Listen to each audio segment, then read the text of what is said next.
couple weeks back, Dummy Magazine published a huge two-part feature by a guy called Adam Harper, wherein Adam lays out the boundaries of a genre he's calling vaporwave. He goes into great detail in terms of what he thinks he's referring to with this term. He brings up a sort of modern Gibsonian idea, which is called accelerationism. Accelerationism is a very chic idea. It's a fancy way of basically subscribing to an apocalyptic philosophy. It suggests that there are futures and disruptions ahead of us, and that the faster we barrel toward them, the sooner we reach whatever the actual ultimate end is and stop kind of spinning our wheels. Well, you have to kind of temper that with an understanding of something like let's say Moore's law, right, of computing. And essentially what we're talking about is diminishing returns. This kind of thinking is so macro level that it can't be debunked. And so it's really easy and coy and chic to talk about things in these terms, but it's also a fucking joke. You know, Red Dawn is not coming.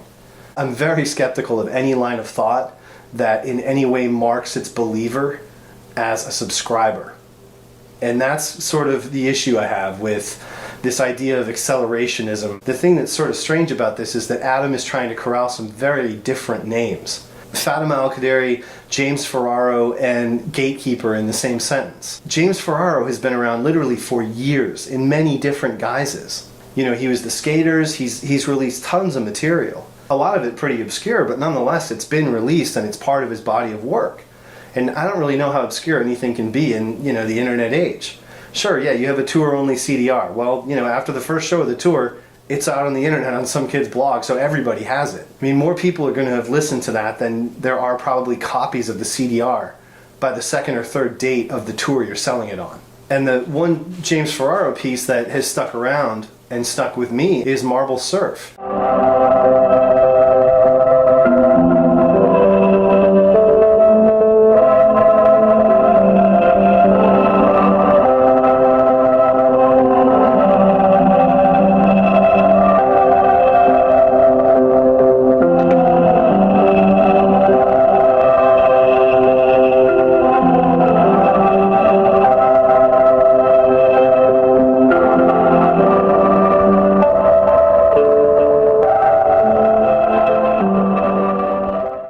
Easiest tricks to develop, you know, original sounding loops is to do a hard cut bandpass between, say, 500 megahertz right in the middle of the mid-range to, like, you know, 2000 2K, 2 kilohertz. And what happens then is you get this, you know, boxing whinny that just really, it's like you put, you know, seashells over your ears. You can no longer tell what the source material was.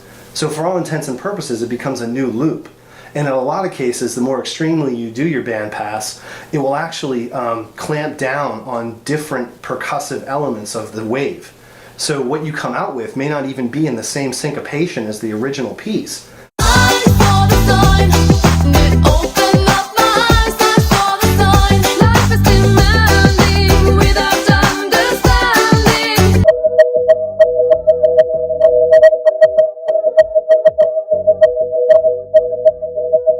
All that out of the way, what I'm identifying there are qualities that I hear in Memory Theater and the other track on Marble Surf. And these are great qualities, and when they're done right, they produce really beautiful results that are indistinguishable from the source material and then become much more their own thing.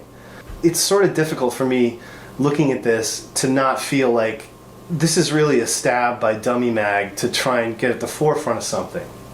Because, you know what, Fader kind of owned Witch House, right?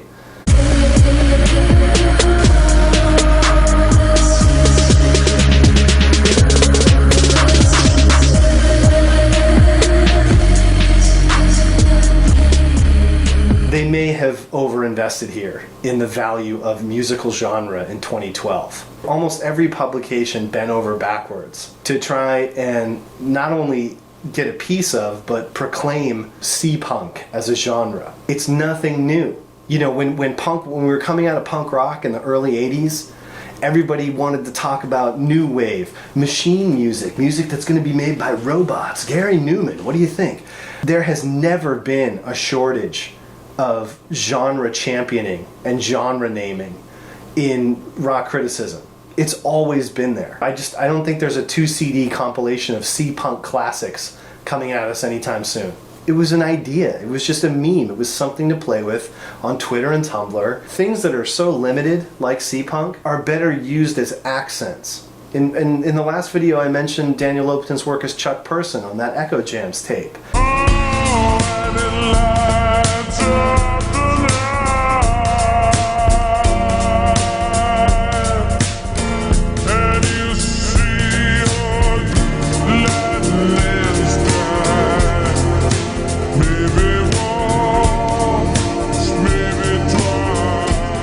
Well, the cover of Echo Jams looks like a Super Nintendo cartridge. It's named after Echo the Dolphin, this hugely hyped and terrible video game for Sega Genesis. You know, I don't need everybody to dye their hair blue and, you know, start putting corny samples of Bubbles over, you know, cheesy 1992 bad techno. The people that are more inscrutable, that have a broader range of ideas that they're playing with, I'm thinking specifically of like Jerome Lowell and Lull Boys before. It was much broader and it was still dealing with music as pop music. There's a hole in my bones, all you can wish for is a better tomorrow, is a better tomorrow. Things won't change until we do. Things won't change until we do. Things won't change until we do. Things won't change until we do. And that's sort of a distinction that's really important to me. When you cross the line from being perceptible as pop music to being a proposition, Salem's I Buried My Heart in a Wounded Knee mixtape was absolutely stunning to me. I still listen to that all the time. I think it's fantastic. I think it was a really original proposition. And sometimes propositions are strong enough that they should be broadened out and fleshed out, and Witch House kind of was.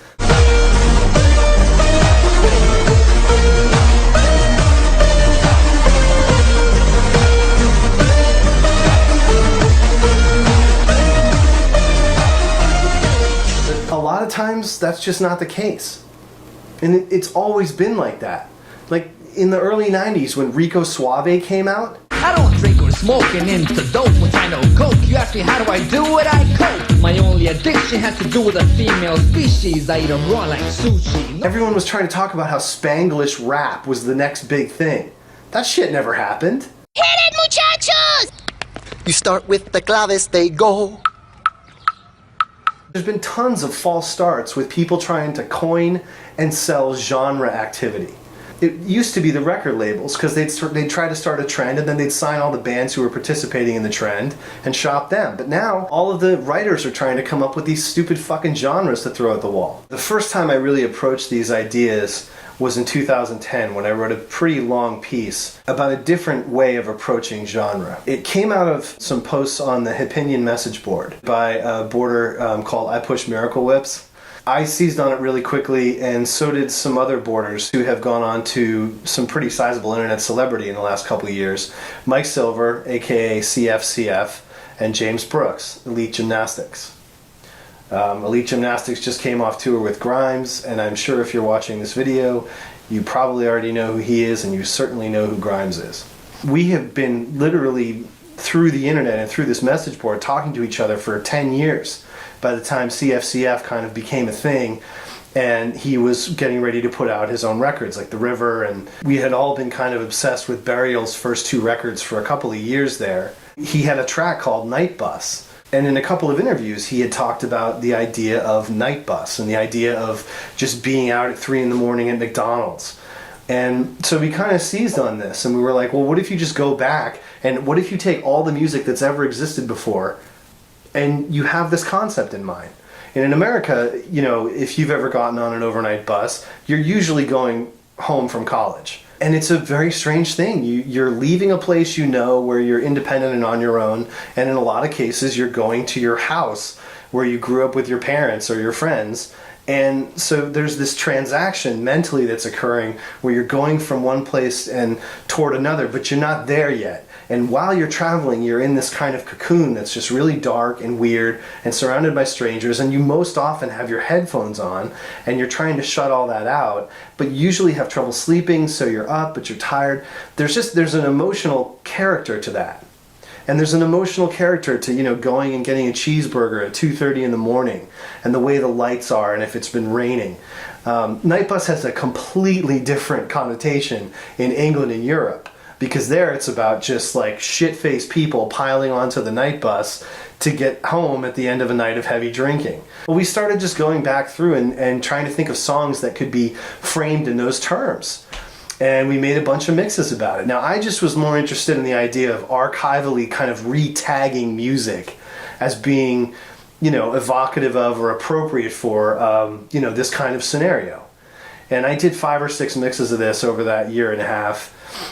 But CFCF came out with 2 different, much more heavily promoted and branded mixes where he did original work.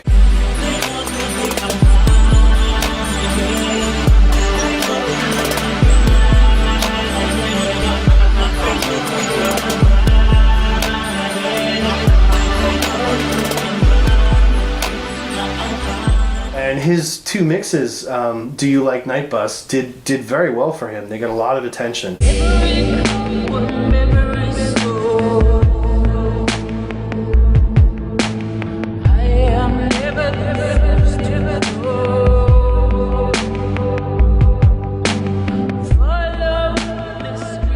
We were all kind of submitting different mixes. There was a Tumblr called Stay Glued that did a bunch of them. James from Elite Gymnastics did a few. His were much more about the kind of K-pop stuff that he was getting into. But there was one he did called I Was Wondering, which was named for the second song on it, which was a remix of Alicia Keys' Unthinkable, done by an artist called Physical Therapy.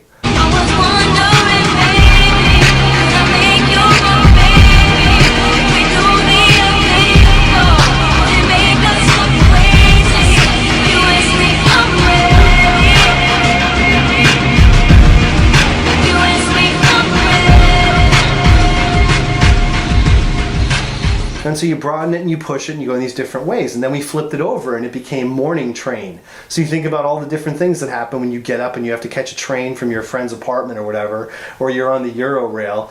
You know, you keep playing with these ideas as ways to re-enjoy, reinterpret, and re-promote music that's kind of dear to you for these reasons and has these kind of emotional notes to it. I called this the Goldfish Bowl effect. Obviously, Simon Reynolds' Retromania book has been something that keeps coming up whenever we talk about how we talk about the past. The important thing to me is not the way in which we re-embrace the past. It's the way in which we get the past wrong. And that distortion is why I called it the Goldfish Bowl. Because if you're at one point in a Goldfish Bowl now, and you try to look over across at a point in the past, there's a lot of distortion there because of all the water that's in between you. And all these people who are watching these videos, these, you know, retro-tastic videos that are mashing up old computer graphics and whatever, each person is having a different memory of what their childhood or their years spent using that software were like. What if you never played Seventh Guest and you only played Myst? Well, you're going to have a totally different set of memories from that time period than I am. What if you never saw Vampire Hunter D and, you know, you only saw Vampire Hunter Yoko? The whole idea that there's, you know, 190s that we're going back to is absurd. The reaction we saw to Rihanna, you know, co-opting Jerome Lowell's video work and other video work that's been done, everybody talks about this in terms of her appropriating or co-opting his work and that being some kind of theft. You know, and he's straddled the line on this very well because he's saying, look, I put this stuff on the internet as a promotion for myself, and, you know, people have been nice enough to point out that Rihanna has kind of used some of it, and so, well, I'm getting credit in that way. I mean, it's through the back door, but I'm getting credit. The reason the other people got so upset is they felt like they had contributed to the development of a unique perspective, the C-punk idea. And it was kind of a social game. It wasn't just about music.